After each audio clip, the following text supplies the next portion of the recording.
اب کیوں تیز ہوئی تھی کہ خون جو ہے وہ جسم کے مختلف حصوں میں تیزی سے بھیجا جا سکے. تو اب آپ کی دل کی دھڑکن کو تیز رکھنا وہ کورٹیسول کا کام ہے.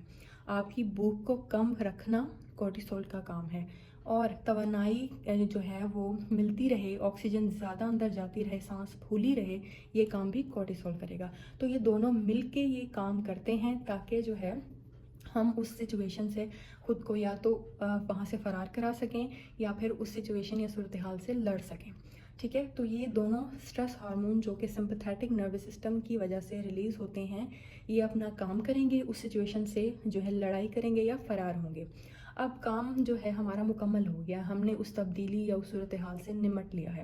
اب ہمارے جسم کو دوبارہ اس کی نارمل حالت میں لے کے آنا ضروری ہے. نارمل حالت میں کون لے کے آئے گا؟ اس کو پیرا سمپتھیٹک نروس سسٹم اب نارمل حالت میں لے کے آئے گا. پیرا سمپتھیٹک نروس سسٹم کیا کرے گا؟ اب آپ کی جو دل کی دھڑکن ہے اس کو وہ دوبارہ سے نارمل کرے گا. آپ کا جو نظام ہاضمہ سلو ہو گیا تھا، ڈائجسٹو سسٹم سلو ہو گیا تھا، اس کو اب سپیڈ اپ کرے گا، اس کو تیز کرے گا کہ اب نارملی جس طرح سے کھانا ہضم ہوتا ہے، وہ کام چلتا ہے، اب وہ ہونا چاہیے. ٹھیک ہے، آپ کی سانس کو جو ہے وہ بحال کرے گا، پھولنے سے اب کم کرے گا. تو یہ دونوں system sympathetic and para sympathetic nervous system جو ہے وہ دباؤ کی صورتحال میں اس طریقے سے کام کرتے ہیں. یہی میکانزم ہے سٹریس کا کہ کس طرح سے جو سٹریس کی سچویشن ہے اس میں کس طرح سے باڈی کام کر رہی ہوتی ہے. اب وہ لوگ، جیسے میں نے آپ کو پہلے بھی کہا کہ ایک حد تک سٹریس جو ہے وہ اچھی بات ہے تاکہ آپ جو ہے آپ کے سروائیول کے لیے اور آپ کی بقا کے لیے. لیکن وہ لوگ جو ہر وقت ہی دباؤ کا شکار رہتے ہیں، انہیں کسی نہ کسی چیز کا دباؤ محسوس ہوتا رہتا ہے، ان میں کیا ہوگا کہ جو ہمارے سٹریس ہارمونز ہیں کورٹیکوٹروفک اور کورٹیسول، یہ ہر وقت ہی ریلیز ہوتے رہیں گے اور وہ سمپتھیٹک نروس سسٹم جو ہے ان کا ہر وقت ایکٹیویٹ رہتا ہے. کیونکہ مسلسل وہ دباؤ کا ہی شکار ہے نا، تو ان سٹریس ہارمون کے لیول بڑھیں گے، باڈی جو ہے وہ نارمل طریقے سے فنکشن نہیں کر پائے گی. ٹھیک ہے، سمپتھیٹک سسٹم ایکٹیویٹ ہے تو پیرا سمپتھیٹک کو اپنا کام کرنے کا موقع نہیں مل رہا. اگر وہ صحیح سے نہیں کام کرے گا تو باڈی اپنی جو توازن ہے، اپنا بیلنس ہے، اس کو دوبارہ سے مینٹین نہیں کر پائے گی نا. تو اب کیا ہوگا؟ انسان جو ہے وہ جسمانی طور پر کمزور ہوتا جائے گا اور مختلف بیماریوں کا شکار ہوگا. کس طریقے سے؟ اب دل کی دھڑکن مسلسل ہی ایک انسان کی تیز ہے تو ہو سکتا ہے کہ اس کو ہائپر ٹینشن ہو جائے، دل کے مسائل ہو جائیں. سانس ہر وقت پھولی ہوئی ہے تو ہو سکتا ہے کہ ان کو کسی طرح کا سانس کا مسئلہ ہو جائے. تو اس طرح سے آہستہ آہستہ جو ہے وہ جسمانی طور پر کمزور ہوتا جاتا ہے اور بیماریوں کا شکار ہوتا رہتا ہے. نفسیاتی لحاظ سے کس طرح سے دباؤ انسان کو متاثر کرے گا کہ ایک انسان جو ہر وقت ہی دباؤ میں رہتا ہے تو اس کو الجھن ہوگی، بے چینی ہوگی، اس کو مختلف انزائٹی کی جو ہے ڈس آرڈرز ہوں گی.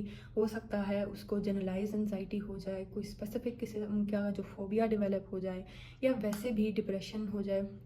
تو کسی بھی قسم کا جو ہے نا نفسیاتی مسئلہ بھی ہو سکتا ہے اس انسان کو. اب ہم بات کرتے ہیں جی سورسز آف سٹریس کی.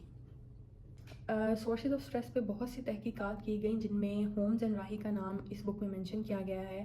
وہ اس لیے کہ انہوں نے کہا کہ ویسے تو بہت سے ذرائع ہیں دباؤ کے، لیکن جو خاندان کی طرف سے دباؤ ملتا ہے نا اس کی شدت باقیوں کی نسبت تھوڑی زیادہ ہوتی ہے. وہ اس لیے کیونکہ انسان سب سے زیادہ اپنے خاندان سے جو ہے جڑا ہوا ہوتا ہے، تو ایموشنلی بھی اور ویسے بھی. تو اس وجہ سے خاندان سے ملنے والا جو دباؤ ہے وہ اس کو زیادہ متاثر کرتا ہے. اس کے بعد انہوں نے کہا کہ جو دباؤ کے ذرائع ہیں ان کو دو اقسام میں تقسیم کر دیا. ایک تو جو خارجی واقعات کی وجہ سے، یعنی آپ کے ماحول کی وجہ سے یا زندگی کے واقعات ہیں ان کی وجہ سے آپ کو دباؤ ہو سکتا ہے، اور دوسرا اندرونی یا داخلی وجوہات جو کہ آپ کی اپنی ذات سے متعلق ہوں. مثال کے طور پہ آپ کی اپنی ذاتی پسند یا ناپسند، یا اگر آپ کو کوئی مقصد میں ناکامی ہوئی اس سے کی وجہ سے دباؤ ہو سکتا ہے، کوئی بیماری ہے، کوئی منفی سوچ ہے، یا اگر آپ کی غیر سماجی شخصیت ہے. تو یہ مختلف ذرائع ہیں دباؤ کے. ٹھیک ہے، یہاں پہ کچھ چند اہم ذرائع بھی مینشن کیے گئے ہیں. لائف چینجز، اب زندگی میں تبدیلی چاہے منفی ہو یا مثبت، اس کا آپ پہ اثر تو ہوتا ہی ہے. ٹھیک ہے، اب اس سچویشن یا اس تبدیلی کے ساتھ اڈاپٹ کرنا یا مطابقت اختیار کرنا بھی ضروری ہے. اب اچھی اگر تبدیلی آئی ہے، مثبت تبدیلی ہے، تو اس کے ساتھ تو انسان کو اڈاپٹ ہونے میں کوئی اتنا مسئلہ نہیں ہوگا. لیکن جب زندگی میں کچھ ایسی پریشان کن واقعات آ جاتے ہیں یا تبدیلیاں ہوتی ہیں تو ان کے ساتھ مطابقت اختیار کرنا تھوڑا مشکل ہے. اور یہ دباؤ کا باعث بھی بن سکتے ہیں۔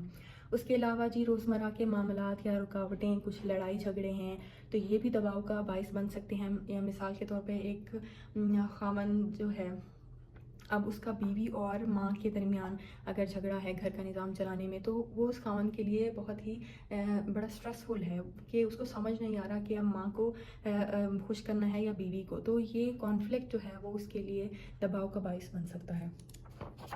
اس کے بعد جی اگر کوئی لانگ ٹرم ڈسسیٹسفیکشن ہے آپ کی زندگی میں، یہ لانگ ٹرم ڈسسیٹسفیکشن کسی بھی وجہ سے ہو سکتی ہے۔ اگر آپ اپنے کریئر سے خوش نہیں ہیں، آپ اپنی جاب سے خوش نہیں ہیں، آپ اپنی زندگی میں کسی نئے بننے والے رشتے سے خوش نہیں ہیں، تو اگر یہ غیر اطمینانی جو ہے لمبے عرصے تک چلے تو یہ دباؤ کا باعث بن سکتی ہے۔ اس کے علاوہ کچھ ایسی صورتحال جن پہ آپ کا بالکل کوئی کنٹرول نہیں ہوتا، جیسا کہ قدرتی آفات ہیں، زلزلے، سیلاب وغیرہ، طوفان، تو یہ بھی پریشانی کا باعث، دباؤ کا باعث بن سکتے ہیں، کیونکہ آپ کو پتہ ہے آپ ان کو کنٹرول نہیں کر سکتے۔ تو کبھی بھی اگر اس طرح کی صورتحال سے سامنا ہوا تو تباہی ہو سکتی ہے، تو یہ چیز بھی پریشانی اور دباؤ کا باعث بن سکتی ہے۔ اس کے علاوہ جی امکانی خطرات اگر ہیں، اگر آپ کو اپنی جاب جانے کا خطرہ ہے، اس کے علاوہ امتحان میں فیل ہونے کا کوئی خطرہ ہے، تو یہ سوچ بھی کہ کوئی خطرہ موجود ہے، یہ بھی دباؤ کا باعث بن سکتا ہے۔ اس کے بعد جی کانفلکٹ یا کشمکش کی بات کی گئی ہے۔ کشمکش کیا ہے؟ بیسیکلی جب انسان کے پاس دو یا دو سے زیادہ آپشنز ہوں، محرکات ہوں، اور ان میں سے کسی ایک کو چننا ہو اور وہ فیصلہ نہیں کر پا رہا کہ کس آپشن کو وہ چنے، تو یہ جو ہے کشمکش پیدا ہوگی، اور وہ کشمکش جو ہے اس کو دباؤ کی طرف لے کے جائے گی۔ یہاں پہ 3 قسم کے کانفلکٹ بتائے گئے ہیں۔ سب سے پہلا ہے جی حصول کشمکش، یعنی اپروچ کانفلکٹ۔ آپ کے پاس 2 یکساں جو ہے نا محرکات ہیں یا آپشنز ہیں، یعنی دونوں اچھے ہیں، آپ کی پسند کے آپشنز ہیں۔ اب سمجھ نہیں آ رہا کہ کس آپشن کو چوز کروں اور کس آپشن کو چھوڑ دوں۔ تو مثال کے طور پہ 2 آپ کی پسند کی نوکریاں آپ کو مل گئی ہیں، دونوں ہی بہت اچھی ہیں، آپ فیصلہ نہیں کر پا رہے کہ کس کو چوز کروں اور کس کو چھوڑ دوں، تو یہ چیز بھی آپ کے لیے دباؤ کا باعث بن سکتی ہے۔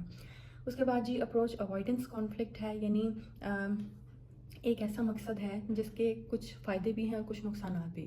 مثال کے طور پر ایک بہت اچھی نوکری ہے اور بڑی اچھی تنخواہ ہے، بڑے فائدے ہیں، لیکن گھر سے دور رہنا پڑے گا۔ اس کے بعد جی اوائڈنس کانفلکٹ ہے۔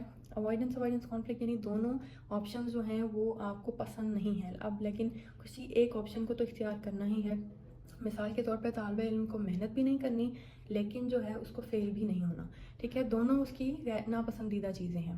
تو اس طرح کی کشمکش جو ہے وہ آپ کی زندگی میں دباؤ کا باعث بن سکتی ہیں۔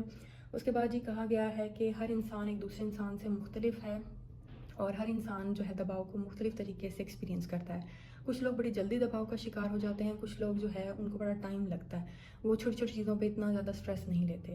تو ایک سروے کیا گیا اور اس سے پتہ چلا کہ زیادہ تر لوگوں کے لیے اپنے جیون ساتھی کی جو موت ہے اس کا دباؤ کی شدت سب سے زیادہ تھی، اور قانون کی پاسداری نہ کرنا، اس طرح کا دباؤ جو ہے اس کی شدت کم تھی۔